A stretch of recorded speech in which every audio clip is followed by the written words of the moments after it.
My guest today is Michael Kurland, who's an award-winning CEO committed to leading with purpose, giving back to his community, and living a healthy lifestyle. Michael is also a writer, podcaster, entrepreneur, culture creator, and conscious capitalist. In today's episode, we talk about his latest book, Broken to Better, 13 Ways Not to Fail at Life and Leadership, which teaches you how the power of purpose can transform your business and life. Welcome to Lifeology. Thank you, James. Appreciate you having me here. I am really looking forward to this. I was reading your backstory, and you and I have a very similar story. I left everything in Washington, D.C. and started Lifeology quite a while ago. And so to have that transformation of I just feel like I'm not growing and being able to be the person I want to be. So I transformed like you did. So it's going to be interesting to see the parallels of how your story is very similar to mine as well. So what happened for you in the early 2000s? You were in the New York area, and something happened in your life. I just need a change. What happened? Yeah. So, I grew up in Connecticut, went to college, got out of college, thought I wanted to be the general manager of the New York Mets. You can see all this baseball garb behind me here. That's the passion, right? And found out that, that was not going to happen so really quickly. So, got into corporate America and started working jobs, got a few sales jobs, hated sales, hated the grind, pounding the phones. And then I went to work for a company called 9 West Jones Apparel Group, early 2000s, and became a facility manager. I didn't know what that meant. But my buddy's dad was he was the executive vice president of construction and real estate for Jones Apparel Group. And he said, I got a job for you, facility manager. And I said, I don't know how to do anything with tools. And he said, you don't need to. You need to know how to use a computer and a phone. And I said, I'm your guy. So got that job and started learning everything I didn't know about facility management, which was basically, you're coordinating the middleman between the store and the handyman to fix things. So I did that for like 4 years. And one of my subcontractors that was the handyman wanted me to come work for them. And it was around 2008, went over there. Mm-hmm. They gave me a job as sales. And they said, I said, what can I do for you? Sales. They said sales. And I said, I'll do anything but sales. And they said, well, that's all I got for you. So I took the job because it was right around when the housing market, collapsed and retail was kind of sketchy. And so I was there for 7 years. I became the vice president of sales and marketing. So I guess I was kind of good at it, even though I hated it. And, that's funny. Yeah. And so, I was working for this company and it was great, right? It was great. I was on this trajectory. I bought a house. I got married. I had a woman that I, married, and we had a house and a dog, and thought we were going to have kids. And then the bottom just dropped out. I found out my ex-wife was having an affair, and oh goodness, I'm sorry. Yeah. And then, no, it was the best thing that ever happened to me. And then, company sold to private equity, and I was really close to the owners at the time, and private equity came in. This was all in 2012. And both these things happened in 2012. And then the whole time in 2012, the new CEO came in and she's like, I'm not going to change anything. And they changed everything. And so I got demoted from VP, helped grow the company to 50 million, got demoted to VP, from VP to director, and had a boss put on top of me. Didn't even get the interview for the job. That the guy came in, guy didn't really know what he was doing. So that was, the writing was on the wall. They wanted me to sign a 3-year non-compete, right? So, oh, goodness. Wow. Yeah. So 3-year non-compete, which to me screamed, I'm getting fired. Yes. Right? Yeah. So I said, I'm not signing a 3-year non-compete. And they told me if I don't sign it, I'll get fired. I said, okay. So either way. And yeah, I was lose-lose. It was a win-win, actually, in hindsight. So went out to December 6th, never forget this day, 2013. They flew me out to Minnesota because Target was my biggest client, and they said, secure the next 3-year deal. And I said, no problem. So I flew to Minnesota in December. That's right there, hatred that they were giving me. It's cold. Yeah. And so I flew to Minnesota in December, closed the deal for them on December 6th. That was a Monday. So then December 11th was a Friday. I came back and got called down to my old boss's office while they were packing up my little cardboard box at my desk. And are you kidding me? Escorted out 2 weeks before Christmas. Yeah. I mean, obviously perspective, you're on the other side of that, but in that moment, how did you, and we'll jump to your book in a second, but how did you go? Okay. So you secured this 3-year deal for them. You come back, you get fired. In that moment, how did you, it felt like your whole world is just falling apart. How did you What did you do essentially that says, I have to take another breath and another breath, and I need to take control of my life? Yeah. So exactly that. I had, I had gone through, I was pretty much coming out the back end of the divorce, and, through the whole year and a half of private equity being in the company, I had started seeing the writing on the wall. So I knew that this was probably my swan song. I had already told them I wasn't signing this non-compete. So I had to assume like they wanted me to secure this big contract, and they weren't going to keep me around longer. I thought maybe they'd wait till after the holidays, but rip the Band-Aid off. Right. So it was fine. I walked out. I kind of laughed. I kind of cried. Went home, and I was like, I'm starting my own company, and I'm like, I'm never working for anyone again. What I learned everything I wanted to do right, and everything that was done wrong at that company, and I wanted to just be better, which is where we got our tagline, "Be Better." And I didn't ever want to work for anyone again. I realized as a salesperson, you're expendable. You're only as good as your last deal. Sure. Clearly. So I didn't want to give the power to somebody else and make money for anybody else anymore. I wanted to make money for me. And I wanted to do it from California because I hate the snow. And so sending me to Minnesota in December was a really, really big, shot across my nose. Right. So I sold my house in January of 2014, packed up my car, and I drove cross country. I was a single guy, had a couple bucks in my pocket, drove out to Newport Beach, California, and found a space in Anaheim, Orange, California, which is right next to Anaheim, and opened the company on February 17th, 2014. And, we're almost at our 9-year anniversary now. And we've grown leaps and bounds, looking like we're going to hit 50 million hopefully this year. So exciting times at Branded Group. Yeah, thanks, man. Congratulations. So the person with whom I'm speaking today, and the person that walked into the room to the office, and everything was being packed up, what's different and what's the same? So much. It's funny because I'm remarried now. Okay, it's almost 9. Thank you. It's almost 9 years later. I'm remarried now. I have a beautiful wife. I have my first child on the way, due in 2 months. And I look back, and she asked me that same question quite often. Like, oh, really? How are you like back in New York? And I'm like, well, let's start with I was 40 pounds heavier. So that was the first thing. Yeah, that was the first thing I did is I went on a weight loss journey while I was moving cross country and starting a company. So I just threw it all in a blender, and I was like, I'm going to come out on top one way or the other. So I lost 40 pounds, and I was really filled with anxiety. I had a short fuse, and I didn't know how to cope with the curveballs that life threw until I got to this point in time in my life. And, what changed was I started going to therapy right after I found out that my wife was having an affair. And I really started getting into meditation, yoga, and I read a couple of books that were life-changing. I read Jen Sincero's book. I don't know if you are familiar with her. You Are a Badass is the name of the book. And it's a great book. It kind of sounds empowering. It is. It's motivational, and it's everything I needed to hear at that point in my life, right? And then I read Broken Open by Elizabeth Lesser. I don't know if you've ever read that book. But I've heard of that book before, huh?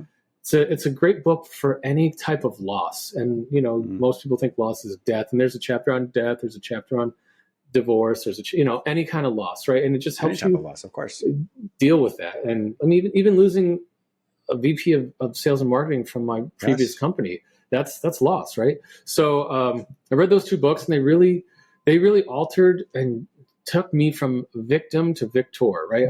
I was tired of, why me? Why is the world beating me down? Why am I out of shape? Well, I'm going to eat my feelings away. No, I'm not. I'm going to lose weight. I'm going to become the person that I was always meant to be in my mind. And I'm going to move to California. I'm going to do it where it's sunny and at the beach. And so I did.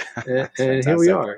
Yeah. Congratulations. Congratulations, Michael. That's, I know my viewers and listeners hearing that right now are very encouraged themselves because they may not all be in the same position that you've been in before, but we all know what it feels like to feel lost. We know what it feels like to feel heartache. We all know that. So as a human, since we're all humans, we can relate with the emotional experience that you had. As we transition into your book, Broken to Better, 13 Ways Not to Fail at Life in Leadership, what inspired you to write this book? So I started doing a podcast about, let me back up a second. There's a guy I went on his podcast. His name's Chris Shembra, and he wrote a book called Gratitude. And I was really in this gratitude journey at the point in time. And Branded Group had just been awarded, I think it was number 311 on the Inc. 5000 fastest growing companies. Wow. And he was doing a journey to interview, all the CEOs of the top 500 companies from that year. So he reached out, asked me to come do an interview on his podcast. And he really, he definitely inspired me. He's like, I'm doing this podcast. I'm going to write a book, and then I'm going to become a public speaker. And I was like, what's next for me? Because the company was on the trajectory where I didn't need to be in the day-to-day 40, 50, 60 hours a week. I had some free time. So I said, I think that's a good trajectory for me. And I have I want to start a podcast, and we have this culture of be better. So I guess, for the audience, we really put a lot of time into giving back, whether it's through, we started with Habitat for Humanity. We've helped build over 12 houses across, 2 states in 6 years, right? We've donated over like 6,000 meals through Feeding America and a local Second Harvest food pantry out here in Orange County. And we're affiliated with Orange Coast Keepers. We do beach cleanups on a monthly basis down here. And we have a couple of others, nonprofits, the Priority Center, which helps try to end child abuse out here in Orange County. And so through all that, that's grown over the years. And I'm like, and I had read Conscious Capitalism years back, and that one of the tenets is taking care of your community, right? So we were just really involved in that, and I was like, I got a story to tell here, right? So COVID hit. We had been doing the podcast. COVID hit, and we were like, me and my team were like, what do we want to do with this? And I was like, let's write a book. We got time right now, right? We got time. So over the last 2.5 years, we sat down and we decided, let's write this book about it's kind of my story interwoven into a how to start a company for purpose-driven leader, and how you can intertwine purpose into starting your company. Because most people think, I got to focus on getting the company off the ground. That's my number one goal. But you can also do the purpose-driven company at the same time. You don't need to get 5 years off the ground and then go back and bring in the purpose. So it's a how-to. It's not for someone like yourself who's already established. It's for a newbie coming on the scene that wants to start a company. Yeah, so that's the target audience right there. When you say purpose, many people have that word's thrown around a lot. So let's identify it, quantify that. What does that mean for you? So everyone listening now says, "Oh, okay, that's what Michael's talking about." So when we opened the company in 2014, as we talked about, and the first year we turned a profit. We made $50,000, which we didn't really make $50,000. I just didn't take a salary for the year, so that was my salary. But I like to tell people the bottom line showed $50,000 profit, right? So first year we turned a profit, and I worked a lot of hours. I worked my butt off, and I was like, at the end of the year, looking at everything, and I should have felt elated, and I really felt empty. And I said, what is this all for? Like, facilities management, we're fixing retail stores' toilets. That's not making me feel like happy. And what kind of legacy am I leaving on this planet, right? So I really started thinking, how can we be better? And that's when all these programs came into place with Habitat for Humanity. So we started a 1-for-1 program where we donated a minute of time of service to Habitat for Humanity through our company. And so every service call that our clients, every call our clients would send in, we would donate a minute to Habitat in Orange County or in Suffolk County, New York, where we had just started to have some people in place. And that was really how everything started with purpose. And now, we have purpose days where you can go, any employee that works for us, we have over 170 now, can go back out and say, I don't like Habitat for Humanity. I don't like Feeding America. I like pets. I want to go to my local pet shelter and I want to volunteer over there. So we let them do that and give back how it feels right for them. So that's what purpose means to us. And that's wonderful. So I think anyone listening right now, they can quantify or measure when they start their own business or read your book, really define what their purpose means and how that really resonates with them as well. I was reading some of the information about your book, and you were talking about the initial struggle with separating between your personal life and your work life. Can you tell me more about that? Yeah. So I guess the struggle between my work life and my personal life initially, I don't think there was a a delineation. I was doing both at the same time, like I mentioned before. I was out here in California trying to start a business and trying to restart a life. And the first year that I was here, my life got put on hold. I focused 150% on the business.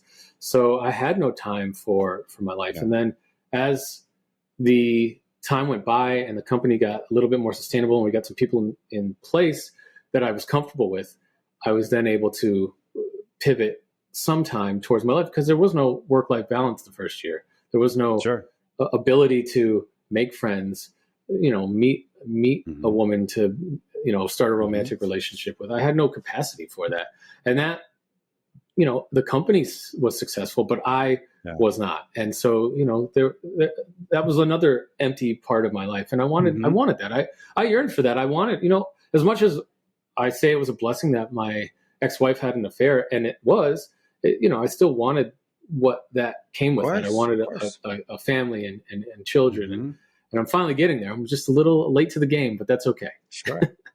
Well, but it's also the right timing as well. In psychology, we have what's called dialectic. It's a fancy term that says two opposing things can exist at the same time. So you didn't like the fact, obviously, that she had an affair on you, and you still wanted the family as well. So both are true. And so the same thing when we look at life, there's so many ways in which sometimes we feel like it has to be one or the other, but both can be true. For example, you can go to a funeral and you're really sad because someone died, but yet you think of a funny memory and you start to laugh with joy. So you're really sad, but you're still joyful. And so anything we do in life, there's that dialectic where opposing things can exist at the same time. So the whole thing with your aspect of wanting a life, but also working with a job, let's transition into the 13 ways not to fail at life and leadership. So we have probably about 5 or 6 more minutes. So we'll just do a couple of them. So walk me through a few of the highlights of the 13 ways not to fail at life and leadership. Also, my favorite one is be fearless. If you're an entrepreneur and you have fear, either don't be an entrepreneur or get rid of the fear, right? Because it's scary. And to the point where I was scared to death. I tell the story. I was scared to death that was one of the anxieties that I had on a regular basis. When I was a salesman back at the old company, I was traveling a lot and I was on a lot of planes, and I was scared to fly. And I was scared to fly because I was scared that we were going to crash and die, which is a crazy thought. But, as a psychologist, I'm sure you can tell me where that comes from, right? Yeah.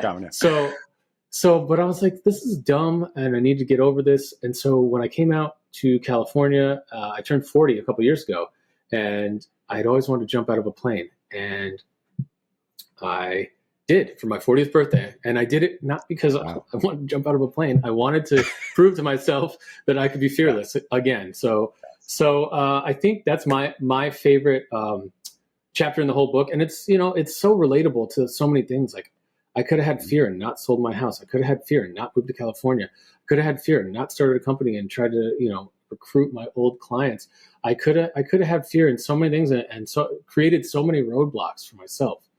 But if you're fearless, then, you open up so many avenues that you can go down. And, if you make the wrong decision, unless it's jumping out of a plane without a parachute, if you make the wrong decision, you can always pivot and you can always go back and fix that decision and fix that mistake. And you might lose a little bit of money, but you're not going to go bankrupt. You're not going to lose all your clients.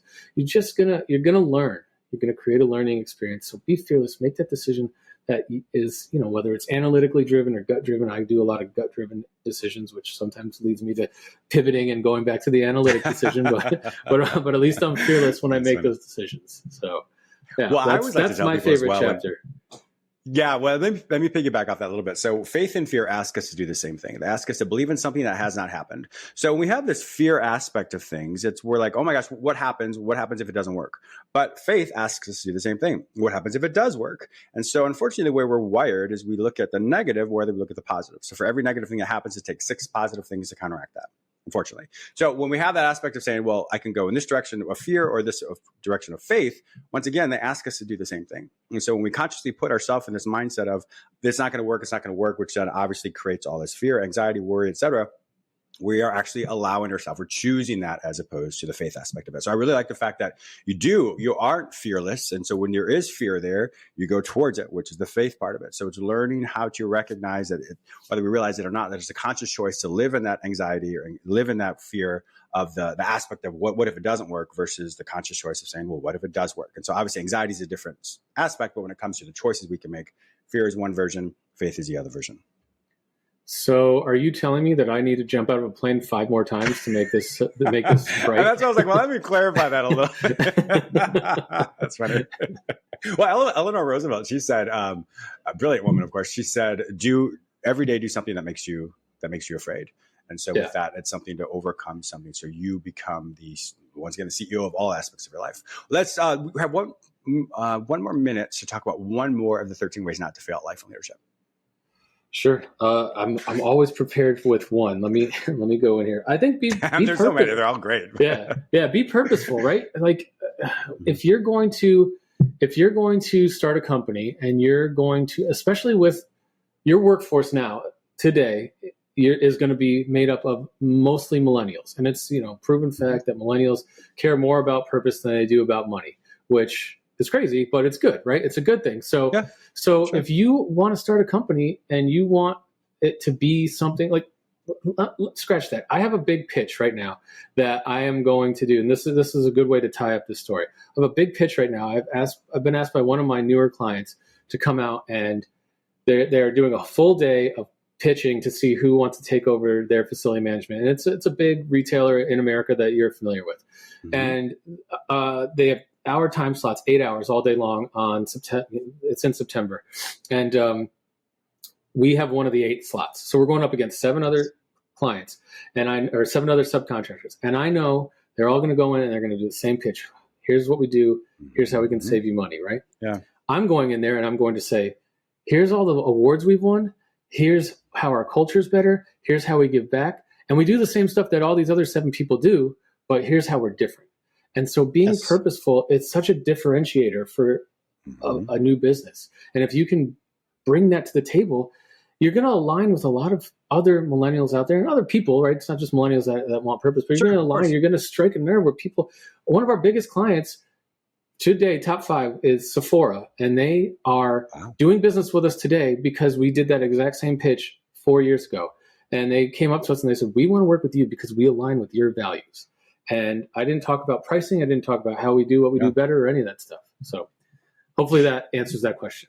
No, it really does. I mean, there is an aspect of when you are passionate about something, then it transcends the numbers aspect of it. So and respectfully, all those other 7 people, I'm sure, which are wonderful companies, but there's also the aspect of it. If everyone's just going in with one direction, you're looking at creating a movement, a culture, an experience for people. And in doing that, that's where many people, I can totally corroborate that, will align with your brand. Yeah. Awesome. Unfortunately, our time is up. We could talk for hours.